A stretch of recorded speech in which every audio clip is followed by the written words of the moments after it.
ஸ்டாலினை பாதுகாப்பதற்கு கருணாநிதி கடுமையாக போராடினார். ஏன்னா இவர்களெல்லாம் எதிர்காலத்தை பற்றி யோசிப்பவர்கள், நிகழ்காலத்தை பற்றி அல்ல. ஸோ அந்த மாதிரி உதயநிதிக்காக திருமாவளவன் பாதுகாப்பாக இருக்கணும்னு ஆசைப்பட்டார்.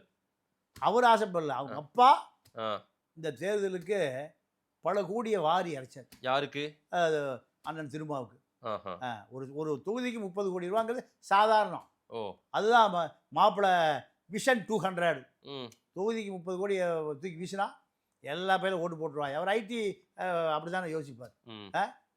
அவர் ஐடி இளைஞர்.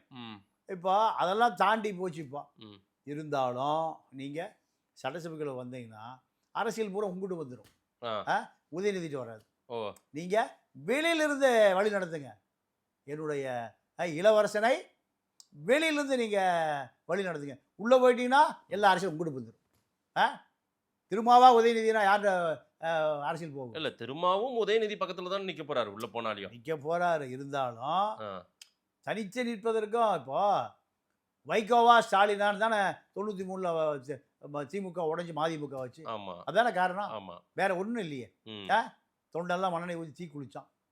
ஸ்டாலினா வைகோவா திமுகவுடைய எதிர்காலம் இப்படி முடிவு பண்ணும்போது அதுதான் அரசியல். அப்போது அதே அரசியல் தான்.